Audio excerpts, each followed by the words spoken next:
ఎందుకు? శివాజీ అరుస్తాడు, శివాజీ దుర్మార్గుడు, శివాజీ వాడు దొంగ, ఇవన్నీ ఉంటాయి సార్. అంటే ఆన్ డిఫరెంట్ నోట్, మీరు బిగ్ బాస్ హౌస్ లో పాజిటివిటీ ఎంత వచ్చిందో, మిమ్మల్ని చూసి కనెక్ట్ అయిన వాళ్ళు ఎంతమంది ఉన్నారో, మీకు నెగిటివ్ ఇమేజ్ కూడా వచ్చింది. నాకు తెలిసి 30% 40% నెగిటివ్ ఇమేజ్ కూడా ఉందంటే ఫస్ట్ నుంచి ప్లేడ్ వన్ సైడెడ్ గేమ్, ఒకరిని కొంతమంది సపోర్ట్ చేశారు, మిగిలిన జోడింగ్ చేశారు. సో బయటకు వచ్చినప్పుడు when you come to know about this what ever negative thing ఏదైతే వచ్చిందో, you didn't heard or what is your feeling? అసలు నెగిటివ్ అనేది లేదండి, నెగిటివ్ అనేది అసలు లేనే లేదు. నేను అసలు బిఫోర్ బిగ్ బాస్ నా మీద నాకు తెలిసి 50% నెగిటివిటీ ఉండేది. ఎందుకు?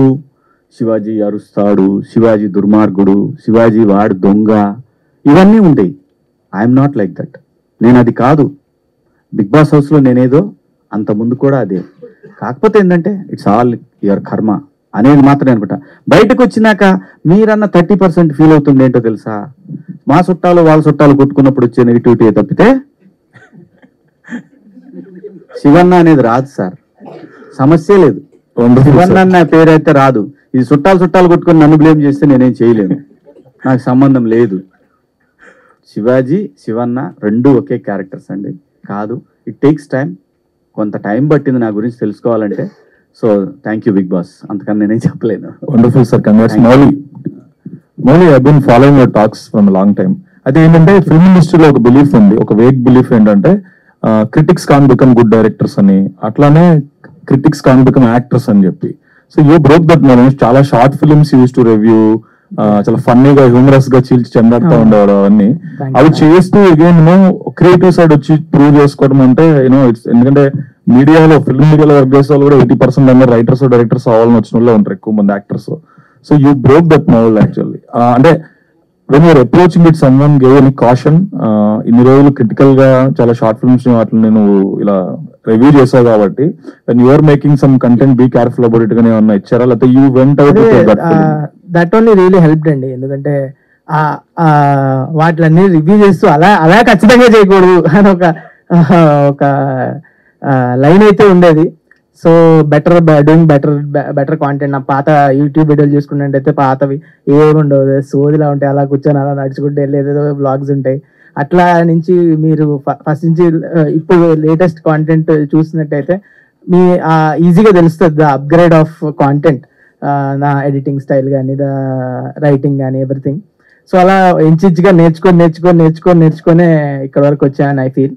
So I will be continuing that. Yeah, ఎక్కడన్నా మీ ideas director buy into your ideas? మీరు ఏదైనా సజెస్ట్ చేస్తే డైరెక్టర్ తీసుకున్నారా, లేకపోతే డైరెక్టర్ చెప్పింది మీరు చేసుకున్నారా? ఎవ్రీ యాక్టర్ ఇంప్రూవైజ్ అండి నార్మల్ గా సెట్ లో. అది నేను ఖచ్చితంగా నేను కూడా ఎంతో కొంత ఇంప్రూవైజ్ చేస్తా. డైరెక్టర్ ఓకే అంటే ఓకే చేస్తాం, లేకపోతే లేదు, అంతే. యా. సాయి కృష్ణ గారు,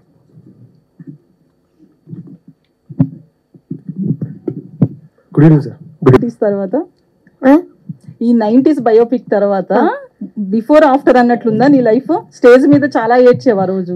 ఈ రోజు కూడా చాలా మాట్లాడారు. అదే ఇప్పుడు అదే మైక్ ముందు మాట్లాడింది చూసుకుంటే ఏంటి ఇంత గలీజ్ గా మాట్లాడిందా అనుకున్నా. కానీ మా మమ్మీ డాడీకి కూడా అర్థమైంది సిరీస్ చూసిన తర్వాత ఎందుకు ఏడ్చాను, అందరికి మా రిలేటివ్స్ అందరికి అర్థమైంది ఎందుకు ఏడ్చాను. సో చాలా పేరు వచ్చింది, సాంప్రదాయాన్ని సుప్రవర్తిని అంతా సురేష్ బాబులు అనేకే. కానీ అంతే, ఏం చెప్తాను, ఐఎమ్ హ్యాపీ. సో నీ లైఫ్ లో ఎలాంటి వాడివి? సాంప్రదాయం శుద్ధ పూసిన టైప్? కొన్నిట్లో డాడీ మమ్మీ తిట్టినప్పుడైతే డిట్టో అలాంటి ఉండే, కానీ మార్క్స్ అయితే కొంచెం అలా కాదు.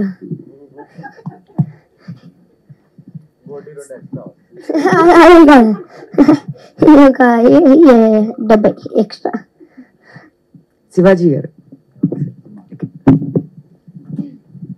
నెక్స్ట్ దానిలో మీ లవ్ స్టోరీ ఉంటే బాగుంటదని చెప్పేసి అన్నారు మీరు. నేను అట్టే అడుగుతున్నాను, ఎవడు ఉంటాడా, ఎవడు గాజులు అది చేసుకుంటారు కాబట్టి సరే సక్సెస్ మనం కాదన్నాము. మళ్ళీ బ్లాక్ అండ్ వైట్ పెంచి అన్ని రోజు రోజుకి నన్ను వెనక తీసిపోతారేమని భయం వేస్తుంది, కానీ తప్పదుగా చేద్దాం. అదే మీరు అన్నారు కదా లవ్ స్టోరీ ఉంటే బాగుంటది. ప్రీక్వెల్ అయితే బాగుంటుందని ఫీల్ అవుతున్నాను. కానీ ఇప్పుడు ఇంకోటి చెప్పాడు అందరికి ముందు, ఇంటర్మీడియట్ అంటే ఇంక మీ అందరిని కొట్టాడు కాబట్టి ఇంక నేను ఖచ్చితంగా ఎదుగుతాను కొట్టాడు.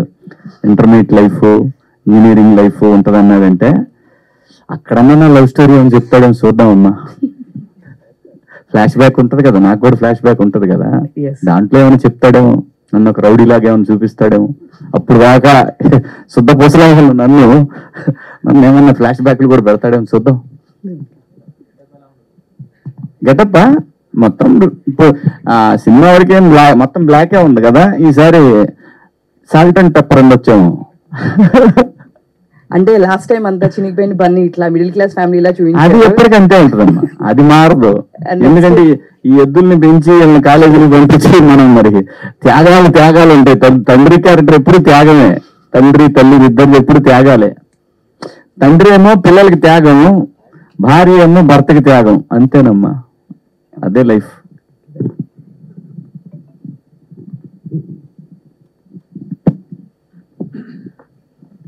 Director Aditya, hi. అంటే నేను యాక్చువల్గా 3 episodes చూసి, ఇందాకే సాక్రమ్ చెప్తాను, 3 episodes చూసి I'm unable to watch. And reason ఏంటంటే చాలా నాస్టాలజిక్ గా ఉందన్నమాట.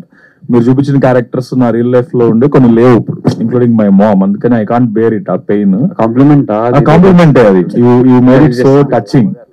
మా మామ్ లేదు, అందుకని నేను చూడలేకపోయా యాక్చువల్గా series. So rest of my cousins, my whole family watch. First అడగాలనుకుంది ఏంటంటే what inspired you to write this. ఇప్పుడు యూజువల్ గా మీరు నవీన్ మేడారం గారితో వర్క్ చేస్తున్నారు 4 years నుంచి, ఆయన అన్ని పెద్ద పెద్ద థ్రిల్లర్స్ అవన్నీ అటెంప్ట్ చేస్తున్నారు కదా. సో వాళ్ళంటి రోజులు చూస్తే మనకి అదే చేయాలనిపిస్తుంది.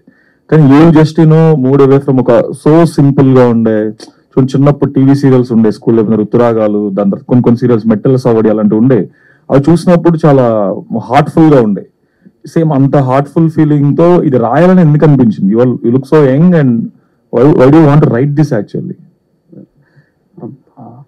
మనకి ఒక డిఫరెంట్ టేస్ట్ ఆఫ్ రైటింగ్ ఉంది అని చెప్పాలి. ఇంకోటి, అప్పుడు మనకి బడ్జెట్ ఆలోచించుకొని కొన్ని తక్కువ బడ్జెట్ లో మనం ప్రూవ్ చేసుకోవాలి, చిన్నగా ఏదైనా కథ రాయాలి అనిపించినప్పుడు అన్నీ అయిపోయినాయి. అంటే లవ్ స్టోరీస్ తీసేసారు, తర్వాత ఫ్యామిలీ డ్రామాస్ అన్ని తీసేసారు. 90s అనేది ఒక ఎమోషన్ బేసికలీ 90s కిడ్స్ కి. బీయింగ్ 90s కిడ్ నాకు తెలుసు, మనం ఏదైనా 90s సాంగ్ ఒకటి వింటే ఆ రోజులు గుర్తొస్తాయి మనకి. ఇప్పుడు ఋతురాగాలు సాంగ్ వింటే దూరదర్శన్ గుర్తొస్తుంది. అంటే కొన్ని దూరదర్శన్ సీరియల్లో ఆ డేస్ అన్ని మనకి ఆటోమేటిక్ గా గుర్తొస్తాయి. సో ఆ డేస్ అన్ని నా మైండ్ లో ఉండిపోయినాయి అట్లా. సో నాకేమనిపించిందంటే ఒక వైబ్ ఉంది 90s కి, దాన్ని మనం ఈజీగా రిప్రజెంట్ చేస్తే మనకంటూ ఒక లైఫ్ స్టైల్ ఉంది, తర్వాత మనకి ఒక రికగ్నైజేషన్ వస్తుంది, మనకు అటెన్షన్ వస్తుంది, మన అర్థమైతే చాలా మందికి అని చెప్పి దాంట్లో మళ్ళీ యాడ్ ఎక్కడ మిస్ కాకుండా ఫ్యామిలీ హౌ ఇంపార్టెంట్, మనం ఎట్లా ఫీల్ అవుతున్నాం, మిడిల్ క్లాస్ లైఫ్ అంటే ఎట్లుంటది. 90s కి మనం ప్రాపర్ గా చూసేసినాం ఆ ట్రాన్స్ఫర్మేషన్. ఇప్పుడంటే అందరికి ఫోన్లు అవే వచ్చినాయి, అప్పుడు లేకుండే మనకి. సో అప్పుడు ఎట్లుంటుండే మన లైఫ్, ఎంత క్యూట్ ఉంటుండే అని చెప్దాం, అట్లా start. Wonderful. Shivaji sir. Sir యాక్చువల్గా చెప్పాను కదా చూడలేకపోవడం వన్ ఆఫ్ ద రీజన్ ఏంటంటే మా ఒక ఫ్రెండ్ వాళ్ళ ఫాదర్, బెస్ట్ ఫ్రెండ్ వాళ్ళ ఫాదర్ మా సైన్స్ టీచర్ అనమాట టిల్ హై స్కూల్. సో అందుకే ఆ క్యారెక్టర్ మీరు ఆయన కూడా ఈజ్ నో వన్, అందుకని I'm unable to watch the content.